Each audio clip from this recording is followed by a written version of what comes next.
हजार मला असा मिळाला।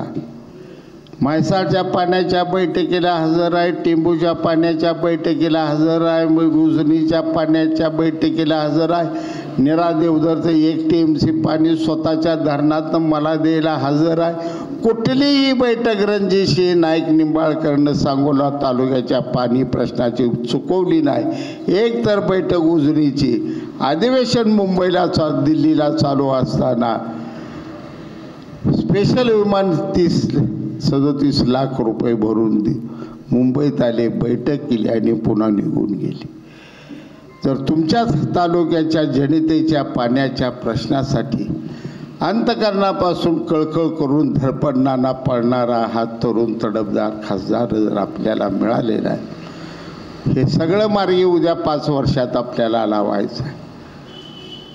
रणजित दादाला तुम्ही संधी द्या। मी शब्द देतो तुम्हाला, आज प्रभू महाराजांच्या समाधीचं हे गाव आहे, पवित्र गाव आहे, मारुतीराय आहे, इथला सुद्धा नवसाला पावणारा मारुतीराय आहे की 2 वर्षात जर रणजितसिंह नाईक निंबाळकरांना खांद्याला खांदा लाव, संपूर्ण सांगोला तालुक्यातल्या प्रत्येक गावात ऊसाचं मळं आणि ट्रका जर ऊस तुडीच्या लावना तर राजाराम पाटलानं अवलाद येईल आहे माझी, एवढा शब्द मी तुम्हाला देतो।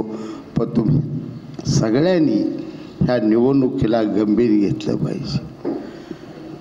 पुन्हा रामानं रावण मारला, लंकेत मारला का?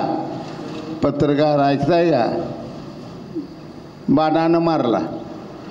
रावण लंकेत मेला, त्याला त्याचा आत्मा पुन्हा भरकटत आक्रोश येऊन पडला। आता कसं करायचं, मरायचं काय?